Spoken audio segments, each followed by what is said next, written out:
Praise the lord. యేసుక్రీస్తు నామములో అందరికీ ఉదయకాల వందనాలు తెలియజేస్తున్నాను. ప్రభు ఈరోజు మనతో మాట్లాడుతున్న మాట కీర్తనల గ్రంథము 120 అధ్యాయము 4వ వచనము.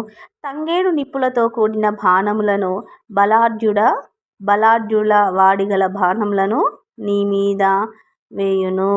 అయితే పైనగా చూసుకున్నట్లయితే మోసకరమైన నాలుక ఆయన నీకేమి చేయును, ఇంతకంటే అధికంగా నీకేమి చేయను. అయితే ప్రభు మన కొరకు చేసిన మేలులను మనము తలంచక, అయ్యో దేవుడు నాకు ఏం చేశాడు, ప్రభువుకు నేను గుర్తులేనా అని మనం అనుకుంటున్నామేమో. అలా అనుకోకూడదు.